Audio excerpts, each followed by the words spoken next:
Nosotros, consejo directivo hasta recién, así que bueno, se ha aprobado una opcional que se llama Derecho Administrativo 4O o 4.0.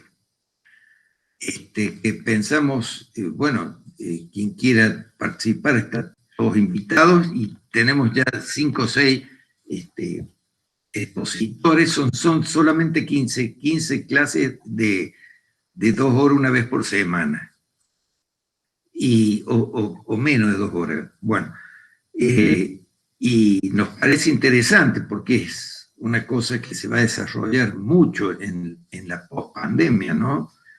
Los trabajos virtuales va a ser la modalidad por excelencia, ¿no? Y sobre todo para el trabajo académico, que nos interesa saber, ¿no?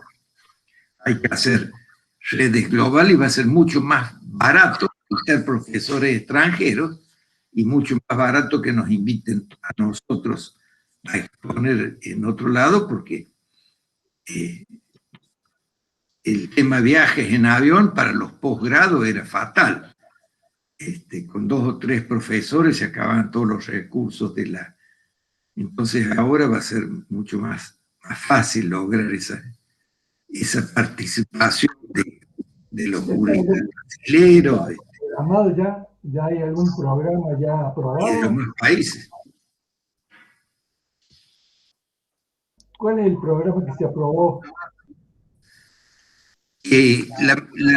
La materia se llama Derecho Administrativo en la era G4.0. Así que queremos ver cómo van a ser las nuevas técnicas, ¿no? Para comunicarnos entre todos, cómo vamos a organizar invitaciones a profesores. Nosotros al instituto podríamos traer 2 o 3 profesores extranjeros por año, porque el costo no es como era antes. Hay que aprovechar que viniera por otro evento y lo traíamos al instituto, ¿no es cierto? Ahora podemos contactarlos directamente a juristas de todas partes del mundo y invitarlos a que nos den una charla. Muy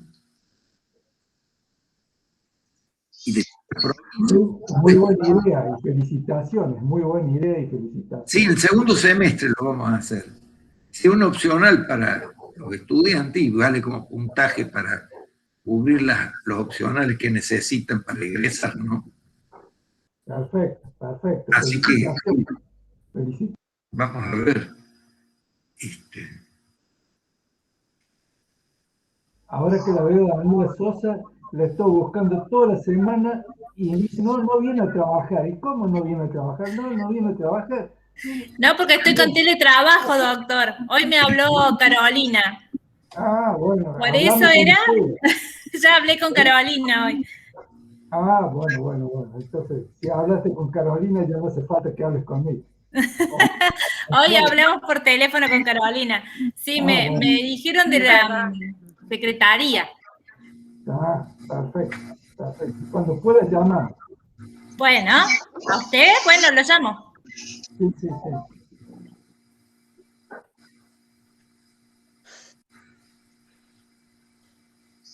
Bueno, doctor Palazzo, cuando usted lo desee. Bueno, perfecto. Entonces, damos comienzo a esta sesión del Instituto de Derecho Administrativo después de las vacaciones del mes de julio. Nuestra expositora en el día de hoy es Tamara Paredes, muy activa, colaboradora de la cátedra, muy entusiasta con los temas de los derechos humanos y las políticas públicas que deben acompañarlo para su efectiva realización, con algún llamadito de atención hacia el Poder Judicial, que según estima, ella debería tener una participación un poco más activa en este tema de tanta significación internacional como es la efectividad y la protección ante las violaciones de los derechos humanos.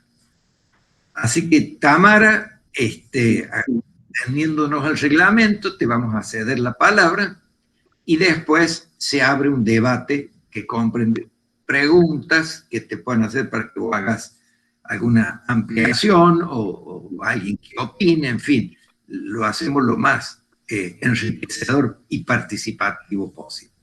Así que te escuchamos atentamente.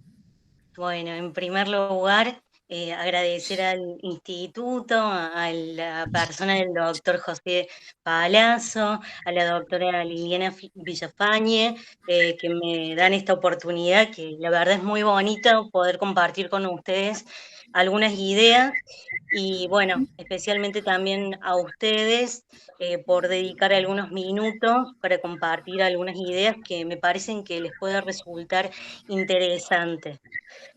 Para el tema que me gustaría compartir con ustedes es el tema central, es objeción de conciencia. Sobre la objeción de conciencia hay mucho por decir, por lo cual me voy a esforzar por lograr decir algo. Para iniciar, me gustaría que pensaran en la siguiente pregunta.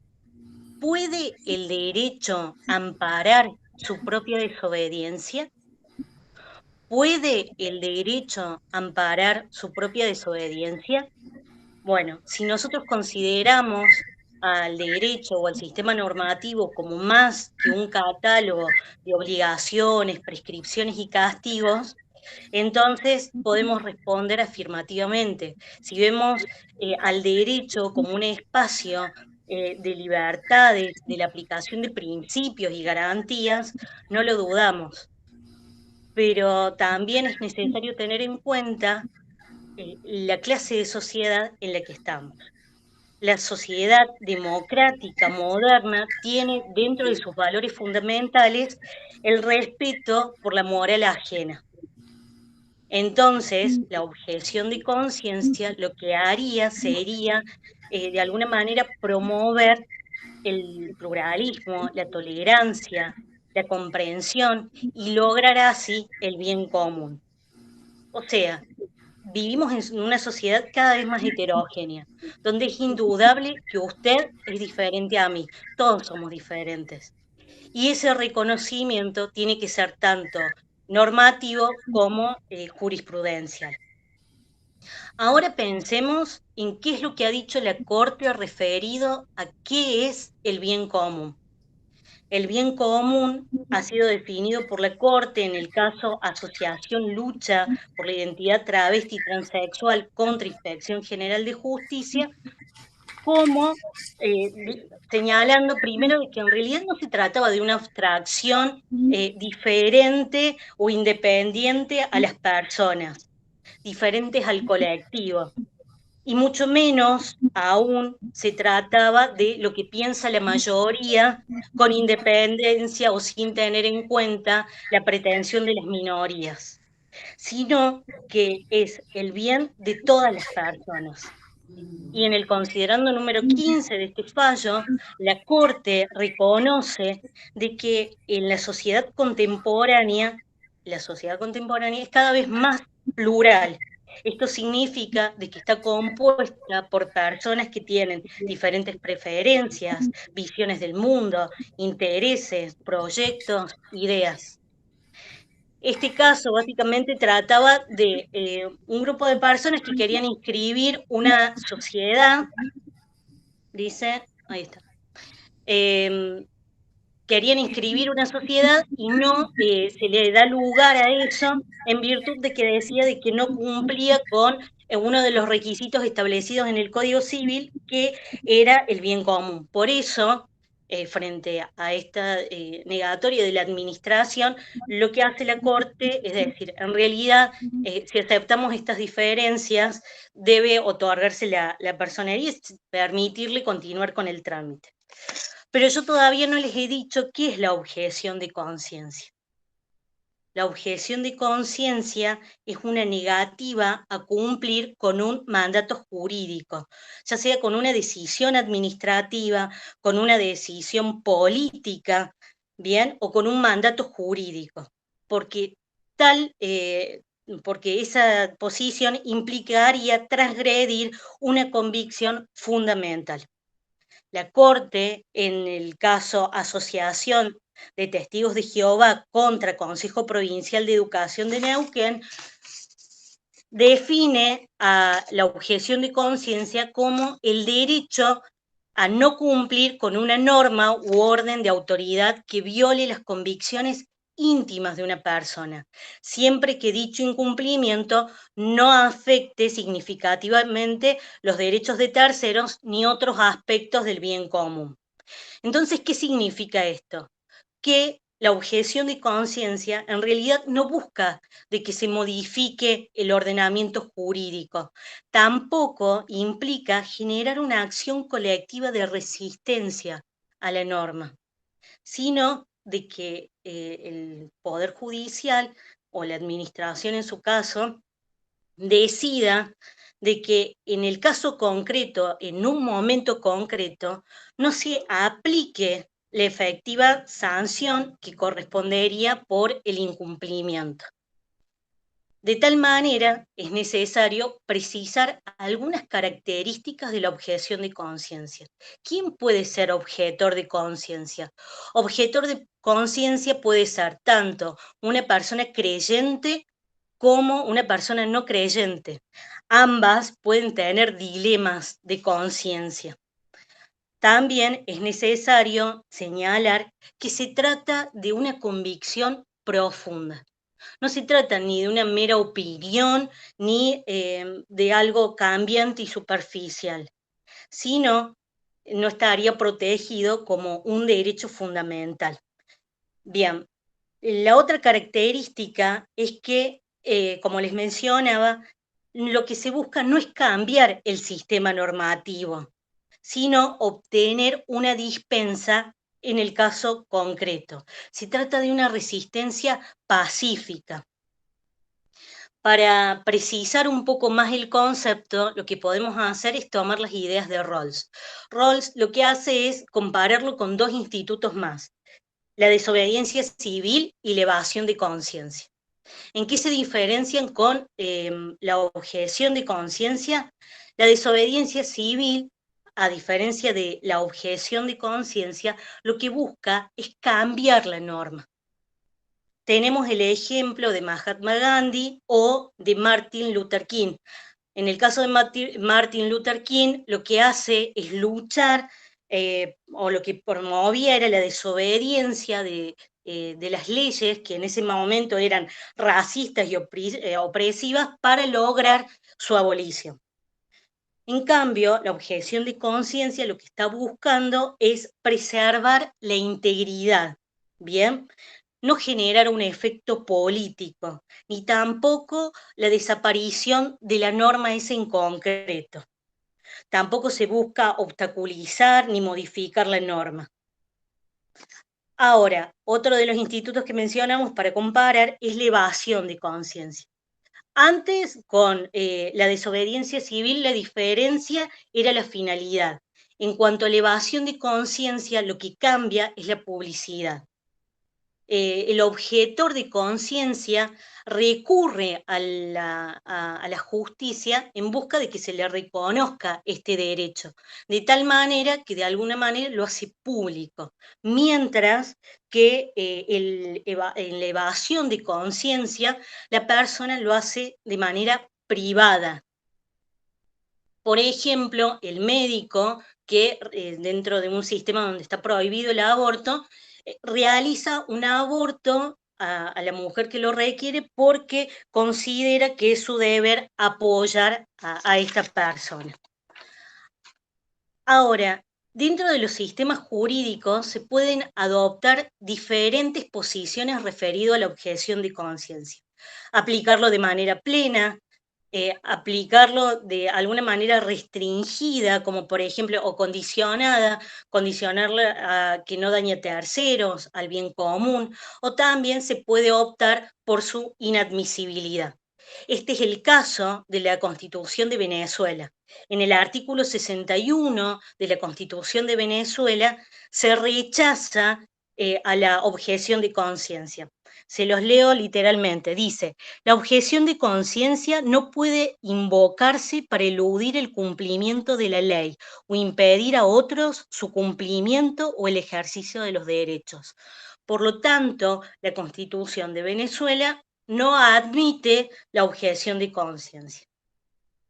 Ahora, ¿qué fundamento tiene nuestro sistema?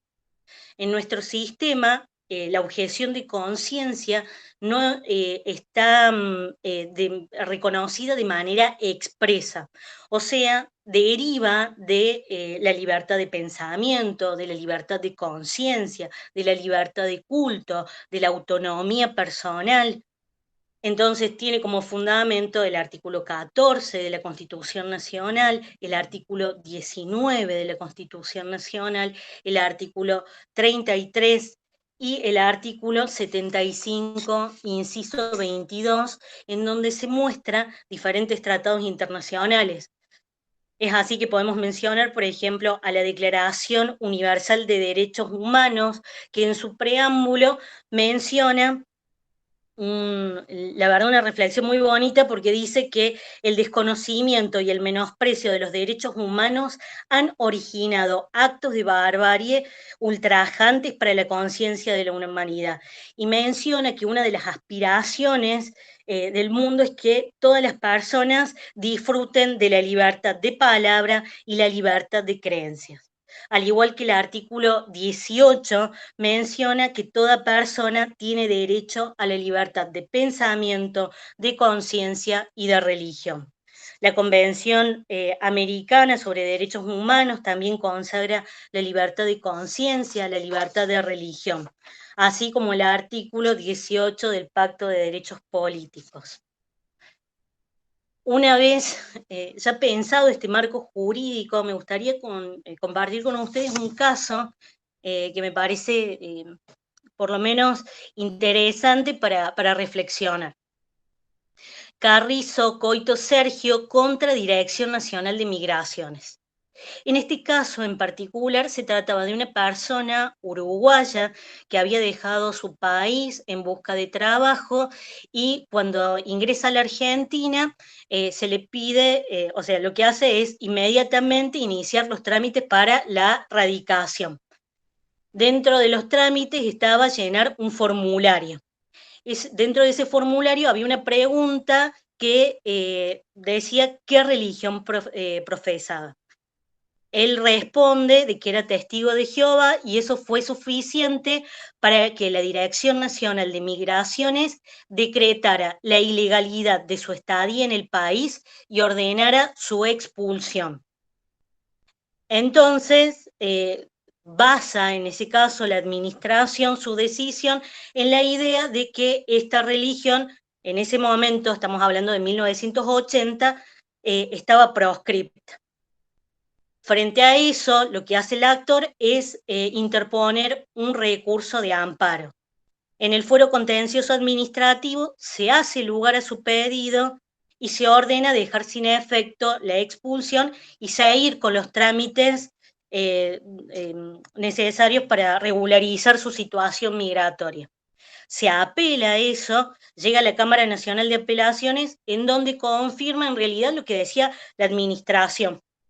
Decía que la administración tenía las razones justificadas y lo que estaba realizando era de carácter preventivo. Este caso llega a la Corte Suprema de Justicia y en ella se dice, entre algunas cosas, es que en realidad el credo de esta persona no hacía presumir que se comprometería la seguridad nacional y el orden público. Y así queda la facultad sancionatoria del Estado potencialmente intacta. O sea, en caso de que hubiese algún tipo de problema, la administración la justicia podía ejercer todavía su potestad sancionatoria. Este caso lo explica la doctora Sandra Flores en un libro que es muy interesante, que está titulado Interpretación Constitucional del Análisis Doctrinario y Jurisprudencial. Y ella nos explica de que en 1980, en realidad, existía un modelo diferente de lo que hoy conocemos. En esos años, la concepción o el paradigma que había estaba asignado por un fuerte nacionalismo conservador. Entonces, Sergio Carrizo Coito representaba todo aquello opuesto al ideal o el modelo imperante. O sea, era extranjero, la religión que profesaba en realidad decía de que no se debía prestar el servicio militar, no realizar algunos actos, y lo que también explica, y nos señala ahí la doctora, que en realidad entre la decisión de la administración y lo que dice la Corte Suprema de Justicia no hubo un cambio normativo. O sea, no es que cambió la norma desde que la administración le deniega al actor la posibilidad de seguir con el trámite migratorio hasta que llega a la Corte. Lo que hubo es un cambio de interpretación. Entonces, dice que aún en tiempos de tenaz censura, la protección de las acciones privadas de los hombres no era totalmente desechada por los tribunales. Esto quiere decir de que en tiempos difíciles es muy importante tener jueces que sepan la importancia de la libertad.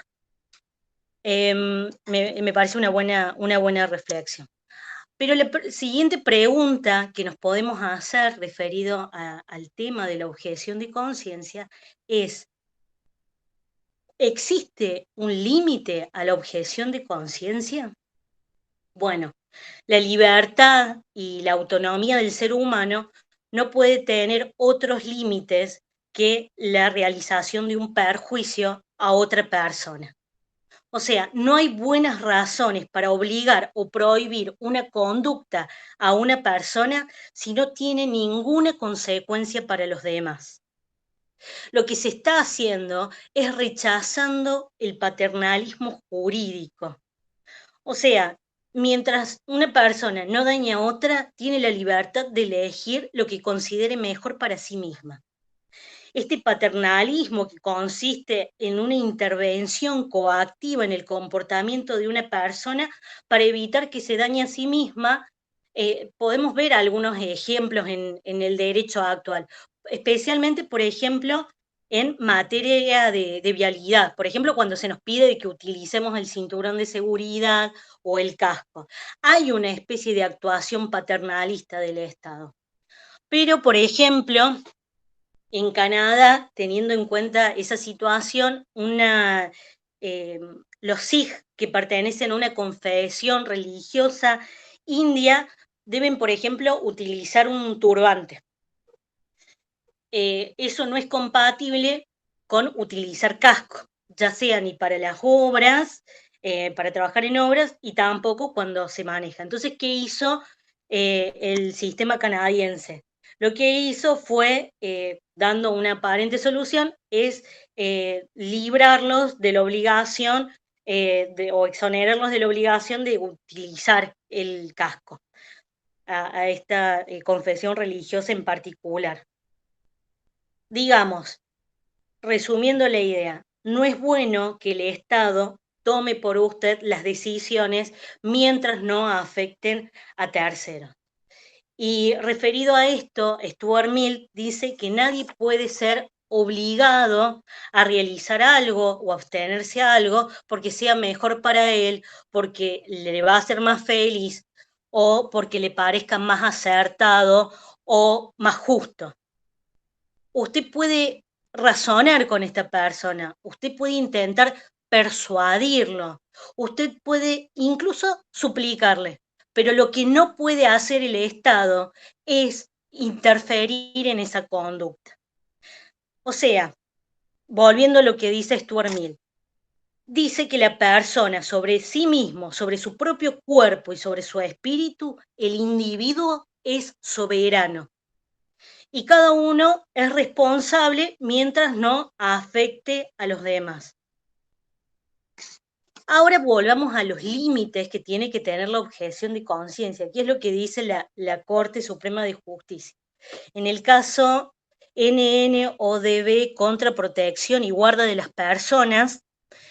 En ese caso, la Corte pone un límite a la objeción de conciencia. Se trataba de una familia que, por ejemplo, no estaba de acuerdo con el protocolo oficial de vacunación. De hecho, si ustedes después pueden ver el fallo, menciona que el niño había nacido en su casa y luego se lo lleva por un control al hospital para ver el peso y se le dice que requiere una vacuna. Justamente es en ese momento en donde surge el conflicto y es allí donde la Corte sostiene de que la autonomía personal o la facultad que tienen los padres como tutores y responsables del plan de vida familiar tiene un límite. Y ese límite está dado por, primero, el interés superior del niño y después por la salud de toda la comunidad, porque ese niño se juntaba con otros niños, entonces no solamente ponía en peligro en sí mismo la salud del menor en cuestión, sino de la sociedad en general. Y una aclaración más que puedo hacer, la objeción de conciencia debe darse en personas mayores, maduras y con discernimiento. Ahora, ¿cuál es el primer caso que la jurisprudencia recepta de objeción de conciencia? El primer caso es el caso Portillo. Hasta ese momento existía una especie de resistencia referido a reconocer lo que era la objeción de conciencia. Este caso es de 1989. Alfredo Portillo era de la religión católica, se lo cita para realizar el servicio militar y él dice que en realidad eso colisiona con el quinto mandamiento, que es el de no matar. Entonces, al no presentarse, él fue condenado en primera instancia a 1 año de servicio continuado en las Fuerzas Armadas, más el tiempo legal que le hubiese correspondido. La Corte, haciendo un análisis de razonabilidad, porque decía de que estaba en tensión dos derechos. Por un lado, el derecho que tenía el señor Portillo a ejercer su libertad de culto y por otro lado la obligación de armarse en defensa de la patria. Entonces, como dice que ambos son valores que deben ser protegidos porque en el artículo 21 de la Constitución Nacional se habla de la preparación para la defensa de la nación y lo considera como algo valioso en tiempos de paz, el adiestramiento militar de sus hijos, de los hijos de la patria, también a la vez señala la Corte que la libertad de religión es particularmente valiosa para la humanidad. Entonces, realizado ese test de razonabilidad, lo que decide la Corte en ese caso concreto es que en tiempos de paz no realizar el servicio militar no significaba un peligro grave o inminente a los intereses del Estado. Entonces se le establece una prestación sustitutiva para poder cumplir con este mandato. O sea, algo que no implicara la aportación de armas. Otro caso que es para tener en cuenta es el caso Bahamondes. En este caso, en el caso Bahamondes, también se trata de un testigo de Jehová que se encontraba internado en un hospital de Ushuaia. Él, a raíz de una hemorragia digestiva, concurre al hospital y los médicos dicen de que él debía recibir transfusiones de sangre. Él, obviamente, como objetor de conciencia, dice que eso contravenía sus íntimas creencias derivadas de su práctica religiosa.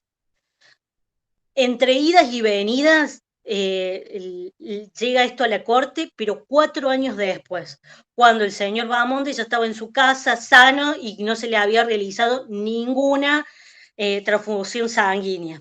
Bien, en ese caso, la Corte decide de todas maneras dar fundamento o expedirse sobre la cuestión, porque dice que va a servir en caso de que el señor Bahamondes pase por lo mismo o en situaciones similares. Y algo que rescatar es que habla de alguna manera de la prueba de la objeción de conciencia. En el considerando número 17, requiere que el objetor de conciencia sea sincero, serio en su accionar, que su vida se enmarque de alguna manera, de manera coherente con la objeción que esté invocando. Es decir, si él invoca la objeción de conciencia, debe acreditar la sinceridad y la veracidad de sus creencias, o sea, de que pertenece al culto que decide profesar. O sea, no cualquier persona en cualquier momento puede decir que es objetor de conciencia por el solo hecho de eludir el cumplimiento de una norma. Debe probar justamente esta creencia profunda. También hay otras personas que no están de acuerdo con esto, que dicen que la objeción de conciencia no es necesario probarla, sino solamente esgrimirla.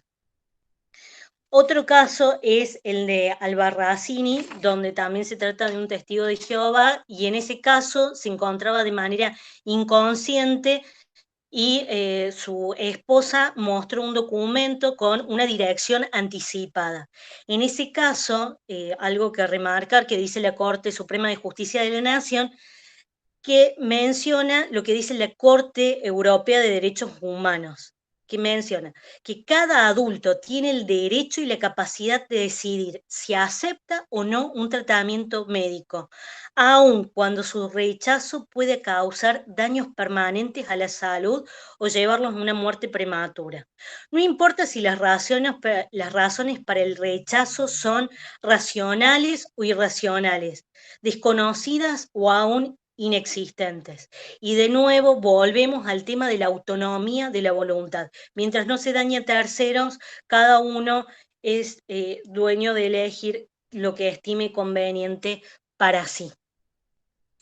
Referido a jurisprudencia internacional, es muy llamativo, por ejemplo, alguna jurisprudencia norteamericana en donde, por ejemplo, la Comisión de Derechos Civiles de Colorado había sancionado a una persona porque no había querido hacer, era un pastelero que no había querido hacer una torta para personas que se habían casado o celebraban un matrimonio del mismo sexo.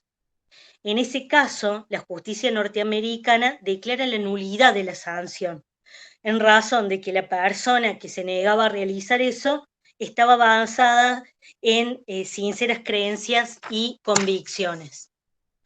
En cuanto a la Corte Interamericana de Derechos Humanos, voy a hacer un paréntesis porque ustedes podrán ver con todos los fallos que estoy citando, de que en realidad este instituto o este derecho tiene más un reconocimiento jurisprudencial, por eso la catarata de jurisprudencia que estamos citando.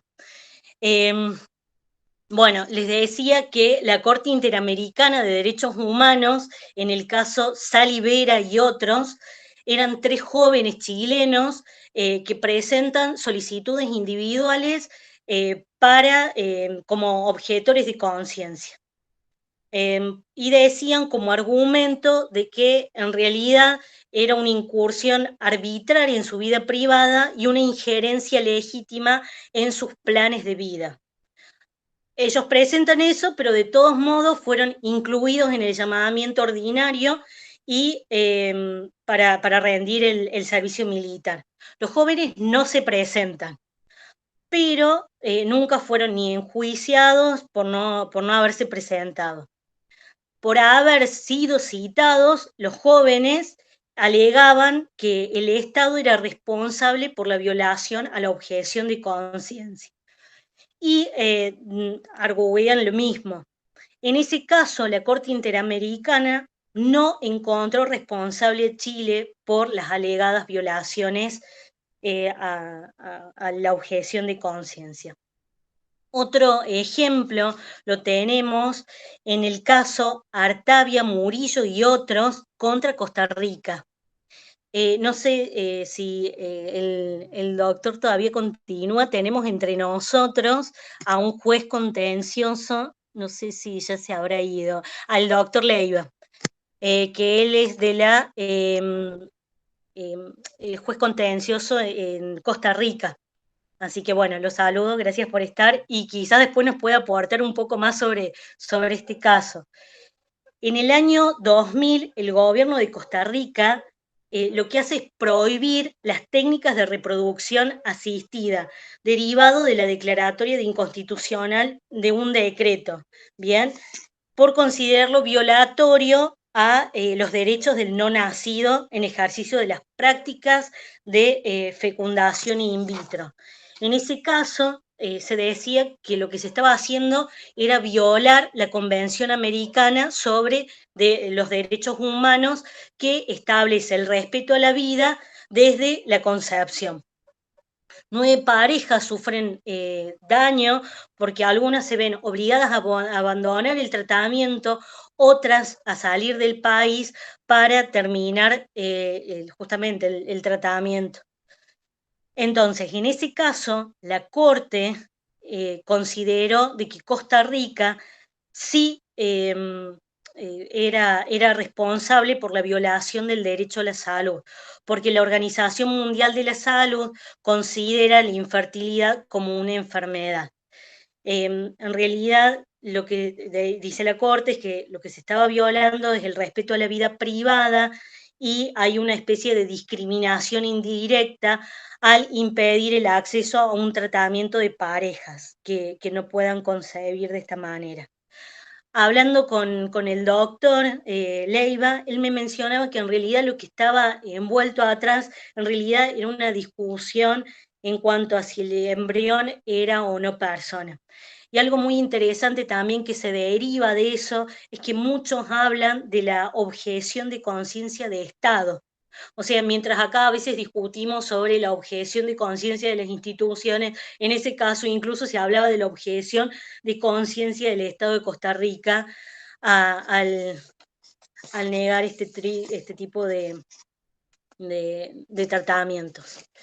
Bueno, en conclusión, me parece que la objeción de conciencia debe ser regulada y legislada como un instituto autónomo, con pautas generales y claras para su aplicación, para un mejor tratamiento. También es necesario concebir a la objeción de conciencia como un paso hacia adelante, porque contribuye al bien común, al respeto, a la tolerancia por las minorías. Hay una frase muy bonita que dice, que es del poema número 20 de Pablo Neruda, que dice que la misma noche que hace blanquear los mismos árboles y nosotros, los de entonces, ya no somos los mismos. En un momento determinado no se podría haber ni pensado en hablar de estas cosas. Pero hoy no es lo mismo. Hoy tenemos que ser defensores de la libertad y del derecho a la tolerancia por el otro. Bueno, muchas gracias. Muy bien. Bueno, muchas gracias, muy bueno. Muy bien, ha sido Tamara, una exposición cargada de inquietudes y de problemas complejos. Sobre todo, por ejemplo, ahora en la pandemia con el tema de la vacunación, que la vacunación es libre y voluntaria, pero los analistas importantes, por ejemplo, en los Estados Unidos, ustedes saben que en Estados Unidos, aquellas militantes muy fanatizados con el Partido Republicano, dicen que la libertad está por encima de toda posibilidad de ser cercenada y no se vacunan. Y si eso persiste, no van a lograr nunca la inmunidad de rebaño, con lo cual esa objeción de conciencia, digamos, o como lo tipifiquemos, en definitiva perjudica a los demás. Entonces es un problema complejo y se lo viene resolviendo en el mundo, imponiéndole la obligación de vacunarse para acceder a tales cosas. Por ejemplo, si yo quiero entrar a un colegio a dar clases, tengo que acreditar que me he vacunado. Y si no, bueno, no me afectan, no me obligan a ponerme la vacuna, pero sin duda que se me van cercenando alternativas y posibilidades, ¿no? Es un tema complejo, ¿no? Lo mismo que la internación de los adictos.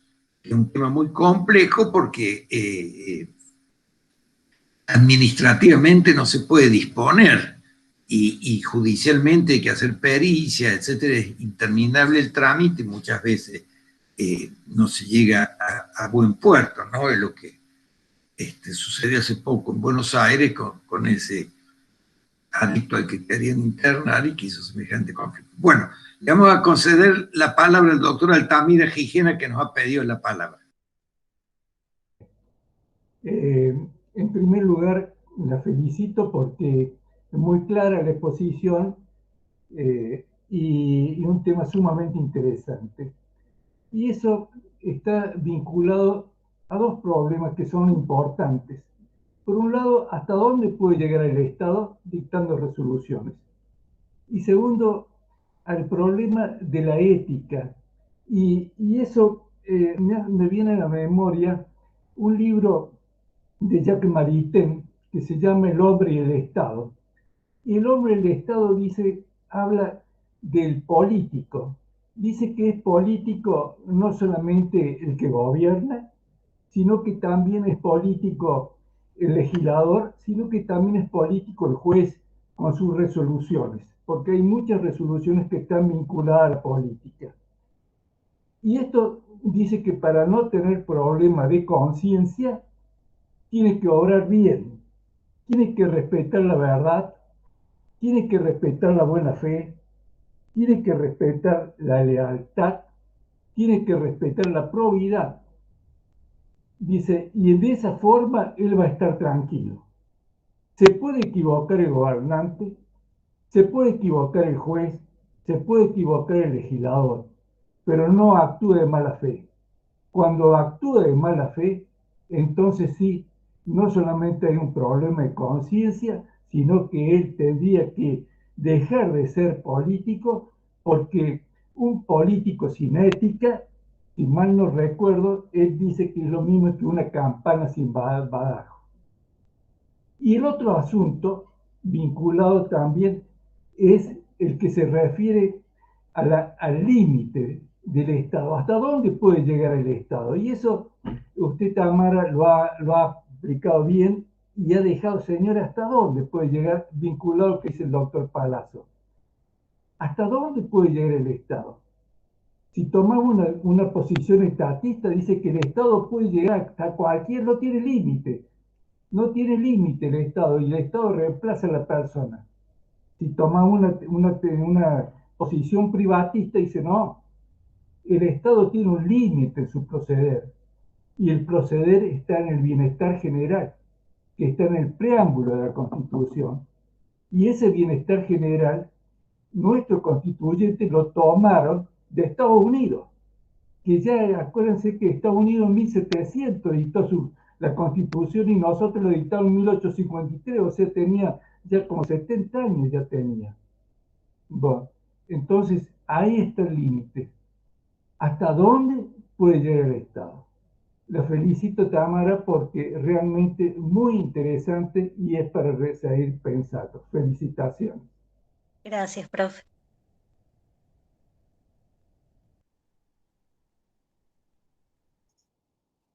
Doctor Leonardo Massimino, usted también había pedido la palabra.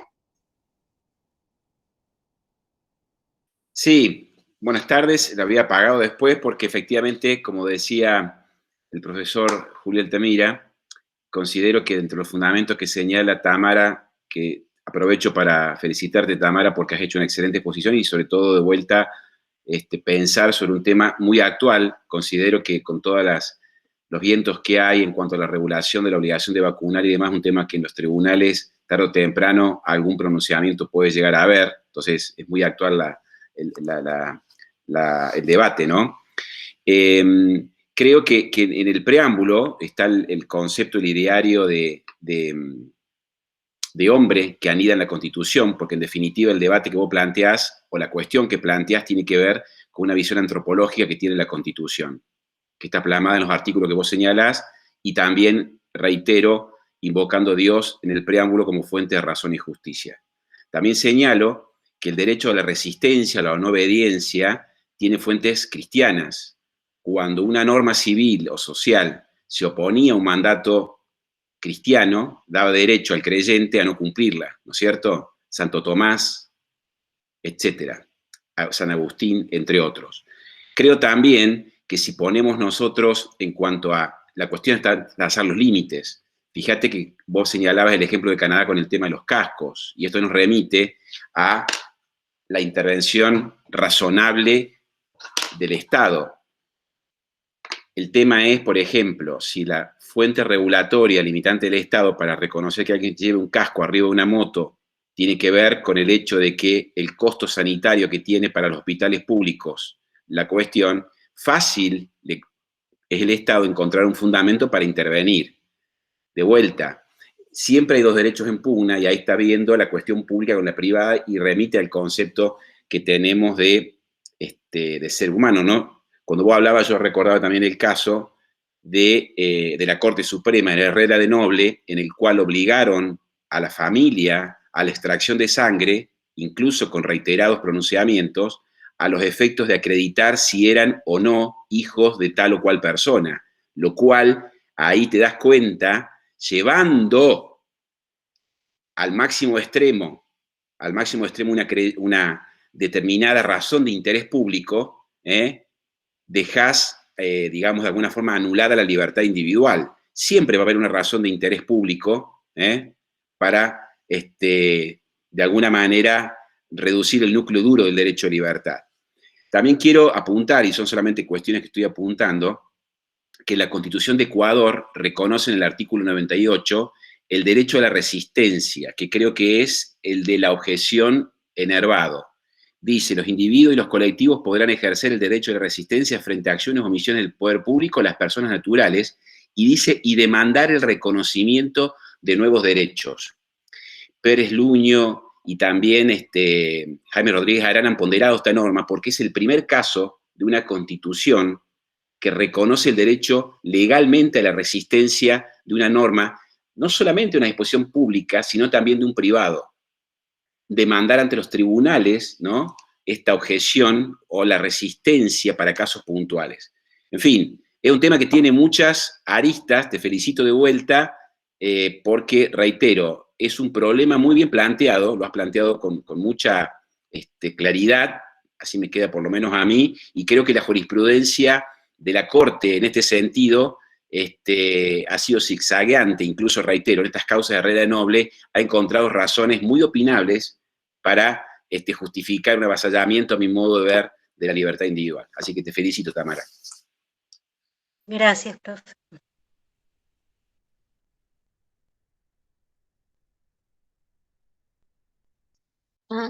Doctora Siaca.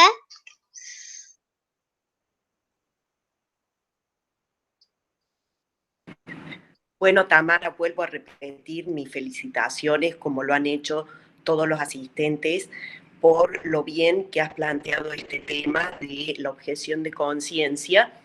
Y lo único que me resultaba interesante y me llamó la atención, la cita que hizo el doctor Massimino no sé si era la Constitución o una ley del Estado de Ecuador, porque me llama la atención que la legitimación para solicitar la objeción no es solamente individual, sino también colectiva. ¿Te escuché bien, Leonardo, cuando te referiste a eso?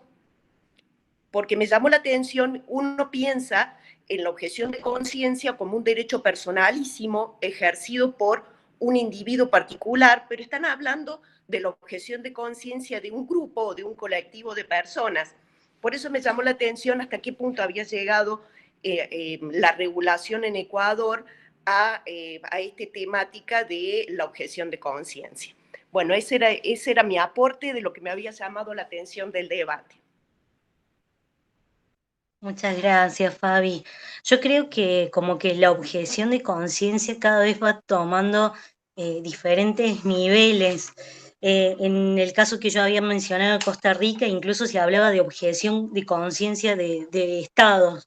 Se discute de la objeción de conciencia de las instituciones.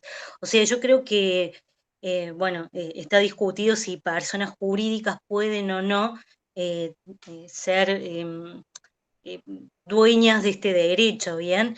Me parece de que sí. Y bueno, ahí el doctor Massimino, no sé si quiere responder eso que la doctora le preguntó, referido a la Constitución de Ecuador. Sí, no, le escuchaba, discúlpame, Tamara, le escuchaba a Fabiana y simplemente, bueno, plantea el tema y reitero, no lo digo yo, he leído una nota donde estos profesores Pérez Luño y Rodríguez Arana ponderan favorablemente a la condición ecuatoriana y señalan ellos que puede ser actos emanados para resistencia, incluso para objetar la disposición de cualquier política pública de manadas de públicos o privados, y puede incluso invocarlo cualquier persona jurídica, y lo hablando con lo que dice Tamara ahora, también lo puede reclamar cualquier persona que, digamos, pública, digamos, física o jurídica, lo podría reclamar, un concepto amplio de persona, tanto como sujeto activo o como sujeto pasivo, digamos, ¿no? Y dice reclamar nuevos derechos, es decir, no solamente objetar el cumplimiento, resistir el cumplimiento de una norma, sino también reclamar nuevos derechos. Entonces, creo que es revolucionario en este punto y nada, yo lo comento al tema para que lo tengamos en el marco de la discusión que plantea Tamara como duda. No pretendo, por supuesto, de fijar una posición porque no la tengo todavía, estamos recién ganando, reitero. Aparte puede llegar a los tribunales esto, Fabi, con motivo de todo este tema de las vacunas y todo lo demás, digamos, ¿no? Si uno lo leyera a Toller o alguno de los bueno, vamos a tener que compaginar los dos derechos, digamos, ¿no? Buscar los núcleos duros y respetarlos, pero bueno, lo que es claro es que no me parece que haya a priori derechos prioritarios, ¿no? Me parece que de por sí, por la cuestión de la libertad, justifique cualquier tipo de desobediencia o obediencia, como sea. Hay que compaginarla con otros derechos, ¿no? Y ahí está el dilema, ¿no?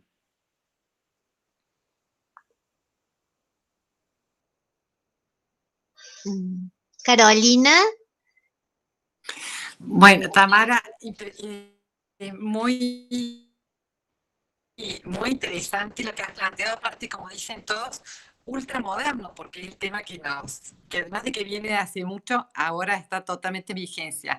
Y yo, un poco con lo que decía José, pero opinando en contra, en el sentido de que estuve en Estados Unidos estos 2 meses, justo los meses de la vacunación candente, y ahí me di cuenta que es un país realmente que respeta el derecho individual a rajatabla y la libertad de conciencia. Donde el lugar donde uno pudiera entrar, donde quisiera entrar, decía el cartel, si estás vacunado, tenés la opción de usar barbijo. Si no estás vacunado, usa barbijo para respetar al otro. Una libertad de conciencia total. Entonces, todo el mundo, vos sabías que si usaba barbijo era porque no estaba vacunado o porque quería cuidarse o cuidar al prójimo. Si no, tenía esa libertad. Hasta hubo en Chicago un recital muy grande de Lollapalooza, que fue el primero que mi hijo, por supuesto, fue porque estaba vacunado y había un gran cartel que decía, solo entran los vacunados. Entonces, si uno compra el ticket, que era caro, yo sabía que tenía que estar vacunado de antemano. Si no, no compras el ticket. Claro. Es como un respeto al individuo. Si vos querés entrar, las normas las pongo yo. Si estás vacunado, entras. Si no estás vacunado, no entras. Y ellos viven con ese respeto, sin tanto orden ni jurisprudencial, ni judicial, ni estatal. Es como una bajada de línea. Y eso iba aparejado a tu caso, Tami, el testigo de Jehová, que cuando vos dijiste al final, 4 años después, dictó sentencia a la corte, el señor ya estaba o muerto o curado o no vacunado. ¿De qué sirve esa sentencia que llega tanto más tarde? Me parece mucho más valedero, como planteas el tema, en el sentido de que pura conciencia, el que está vacunado entra, el que no está vacunado será responsabilidad propia de cada uno, y evitamos tanto desgaste jurisdiccional, de tiempo, de dinero y todo lo que ya sabemos que pasa cuando la justicia llega tarde.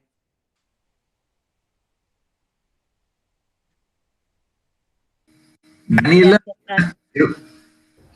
Sí, hola, bueno, felicitaciones, Tamara, la verdad que muy bueno, interesantísimo y muy actual el planteo.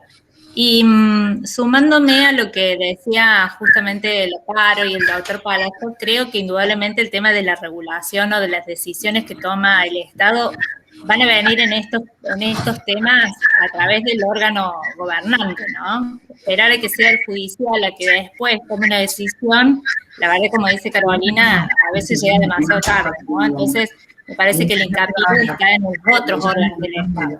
Y apuntando a eso, me parecía que, me parece, ¿no?, que el tema de lo que vemos, aunque no esté planteado expresamente, tácitamente surge, y que tiene que ver con un cambio de concepción o de decisión de política pública, porque lo estamos viendo hoy actualmente, con el tema de que estos cambios que hay, de que vamos a prohibir que entren si no están vacunados, o los vamos a estimular a que se vacunen.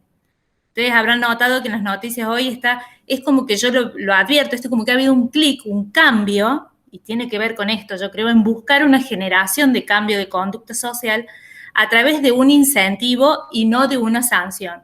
Y esto me parece que es muy importante, yo creo que el trasfondo tiene que ver con esto, con una idea de cambiar, y que yo creo que sería lo óptimo, en que los gobernantes cambiaran la idea de esto de buscar un cambio realmente a largo plazo, porque hoy lo vemos en las vacunas y después van a haber otros planteos. Lo vemos en ambiental, lo vemos en los derechos económicos sociales, lo vemos en esto que planteaba el otro día yo que pensaba, en las obras sociales, ¿sí?, en esto de las coberturas. O sea, me parece que la trascendencia de esto, de la cuestión de conciencia y generar un cambio, creo que ahí cumpliría realmente el Estado, más que un rol regulador, preventivo, estimulante, ¿sí?, y social, en definitiva, porque va a ser apuntando a un cambio que perdure en el tiempo. Yo creo que en eso es muy positivo. Y sí lo veo como un cambio, porque veía la semana pasada, escuchábamos las noticias de que no van a poder entrar, no van a poder hacer esto, están excluidos,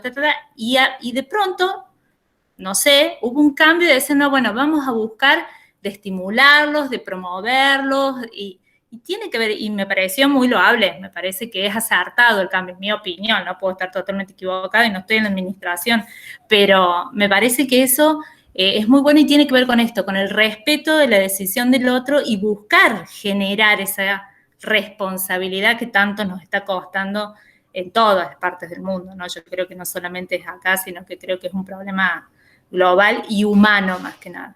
Así que, bueno, nuevamente felicitaciones y reflexionaba con todo lo que estaba escuchando de lo que ustedes decían. Muchas gracias, Tami. Gracias, Daniela.